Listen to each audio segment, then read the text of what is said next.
आज बन रही है व्रत की बहुत ही खास रेसिपी। रेसिपी इतनी आसान है, इसे कोई भी आसानी से बना सकता है। इस नाश्ते की सबसे अच्छी बात यह है, यह खाने में बहुत ही टेस्टी और मज़ेदार है। तो आइए अब हम जल्दी से बना लेते हैं ये मज़ेदार नाश्ता।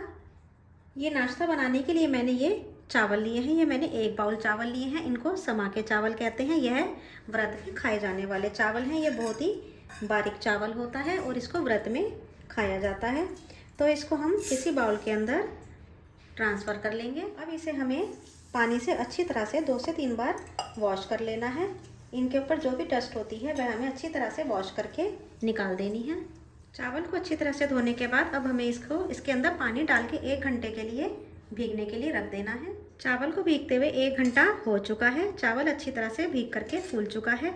तो अब इसके अंदर से हमें पानी को निकाल लेना है। पानी निकालने के बाद अब हमें चावल को एक मिक्सी के जार में ट्रांसफ़र कर देना है। तो सारे चावल को हमें मिक्सी के जार में ट्रांसफ़र कर लेना है। अब इसके अंदर आधा कप पानी डाल दें और इसका एक स्मूथ सा पेस्ट बना लें। हमारा चावल का बिल्कुल स्मूथ सा पेस्ट बनके तैयार है। मैं आपको इसकी कंसिस्टेंसी दिखा देती हूँ कि हमें किस तरह का बना लेना है। पानी को शुरू में ज़्यादा नहीं डालिएगा, नहीं तो यह पतला हो सकता है। पानी की क्वांटिटी को आप बाद में भी एडजस्ट कर सकते हैं। तो अब आइए हम आगे की तैयारी कर लेते हैं। और अब ये मैंने 5 मीडियम साइज़ के उबले हुए आलू लिए हैं। इनको हमें कद्दूकस कर लेना है। अगर आप कद्दूकस करके डालेंगे तो ज़्यादा अच्छा रहेगा, और अगर आप हाथों से मैश करके डालते हैं, अगर इनके अंदर गुठलियाँ रह जाती हैं तो उससे नाश्ता जो है अच्छा नहीं बनने वाला है। तो इसलिए हमेशा कद्दूकस करके ही डालें। आलू को ग्रेट करने के बाद अब हमें इसके अंदर जो हमने चावल को पीस करके तैयार करा है वो हमें इसके अंदर डाल देना है। यह नीचे चावल जो है नीचे बैठ जाता है, इसलिए उसको अच्छी तरह से अंदर से निकाल लें। अब चावल और आलू को अच्छी तरह से मिक्स कर लें। बिल्कुल ही स्मूथ पेस्ट बनके तैयार होगा।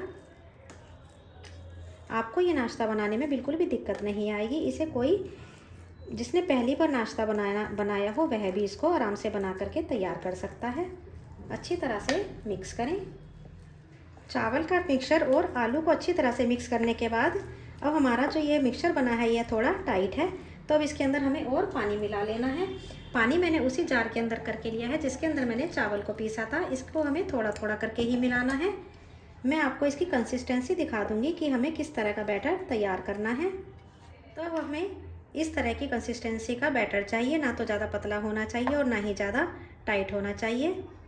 अब इसके अंदर हमें मसाले मिला लेने हैं। ये 2 हरी मिर्च को बारीक काट के डालेंगे। अगर बच्चों के लिए बना रहे हैं तो हरी मिर्च को स्किप कर सकते हैं। आधा इंच अदरक का टुकड़ा है, इसको भी हमें ग्रेट करके डाल देना है। आप चाहें तो अदरक का पेस्ट भी डाल सकते हैं। आप इसमें से व्रत में जो भी चीज़ नहीं खाते हैं उसको स्किप कर सकते हैं। अगर आप मिर्च नहीं खाते हैं, हरी मिर्च नहीं खाते हैं, तो आप इसको स्किप कर दीजिए। तो सारे अदरक को इसके अंदर डाल देंगे। आधा चम्मच कच्चा जीरा डाल दें। आधा चम्मच काली मिर्च को क्रश करके डाल दें। काली मिर्च को क्रश करके डालेंगे तो ज़्यादा अच्छा टेस्ट आता है। और अब इसके अंदर स्वादानुसार नमक डाल देते हैं। और अब इसके अंदर ये हरा धनिया को बारीक काट के डाल दें। हरा धनिया ज़रूर डालिएगा, इसका फ्लेवर बहुत ही यम्मी लगता है। अब सारी चीज़ों को बैटर के साथ अच्छी तरह से मिक्स कर लेना है।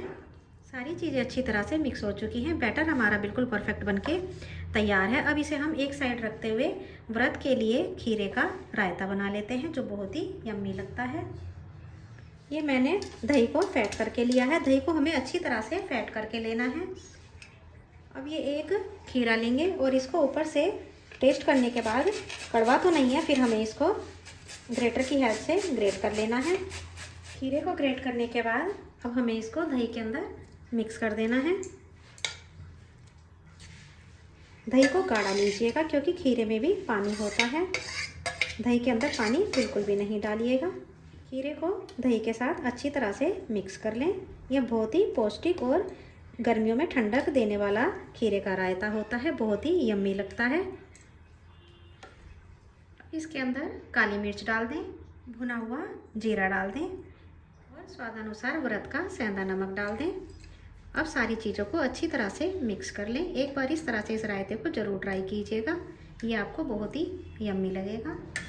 रायता हमारा बिल्कुल बनके तैयार है। तो आइए अब हम नाश्ता बनाना स्टार्ट कर देते हैं। अब एक तवा या पैन कुछ भी ले लें और उसको थोड़े से घी से ग्रीस कर लेना है। और इस तरह से बैटर में से एक लैडल भर के पहले इसको आपको चला लेना है, क्योंकि बैटर जो है नीचे तली में बैठ भी जाता है। तो इसमें से एक लैडल भर के हमें इसके ऊपर इस तरह से डाल देना है। आप 1 या 1.5 लैडल इसके ऊपर डाल सकते हैं। जितने भी बड़े आप नाश्ता बनाना चाहते हैं उतने बना सकते हैं। इनको ज़्यादा मोटा नहीं बनाइएगा।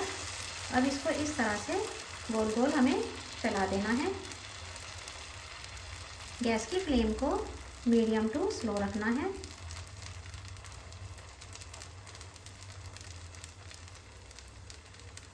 अब इसको हमें थोड़ी सी देर के लिए ढक देना है।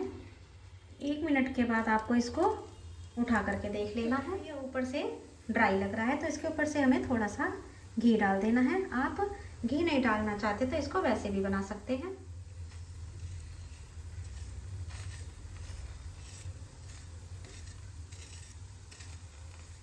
अब इसको हमें आराम से पलट देना है। देखिए ये आराम से पलट भी जाता है।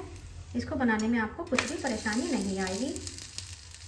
अब इसको दोबारा से हमें ढकना नहीं है, बस इसको इस तरह से प्रेस करते हुए दूसरी साइड से भी हमें इसको गोल्डन कलर का होने तक सेक लेना है। अगर आपको मेरी ये व्रत की रेसिपी पसंद आए तो मेरे चैनल को सब्सक्राइब ज़रूर से कीजिएगा और मुझे कमेंट करके ज़रूर से बताइएगा कि आपको ये रेसिपी कैसी लगी। आज का हमारा दोनों साइड से अच्छी तरह से सिक करके तैयार है। देखिए कितना अच्छा कलर आया है। एक बार इस तरह से ज़रूर से ट्राई कीजिएगा, यह आपको बहुत ही पसंद आएगा और आप जिसे भी खिलाएंगे वह आपकी तारीफ़ करे बिना नहीं रहेगा। बस इसी तरह से हम बाकी का नाश्ता भी तैयार कर लेते हैं। तो इस नाश्ते को आप खीरे के रायते और धनिया की चटनी के साथ व्रत की चटनी बनाई है, इसके साथ खाएंगे तो ये बहुत ही यम्मी लगेगा। और इस रायते को हम ऊपर से गार्निश भी कर देते हैं, यह देखने में और भी बढ़िया लगेगा। तो इस तरह से अगर आपको ये रेसिपी पसंद आए तो मेरे चैनल को सब्सक्राइब ज़रूर से कीजिएगा और मुझे कमेंट करके ज़रूर से बताइएगा कि आपको ये रेसिपी कैसी लगी।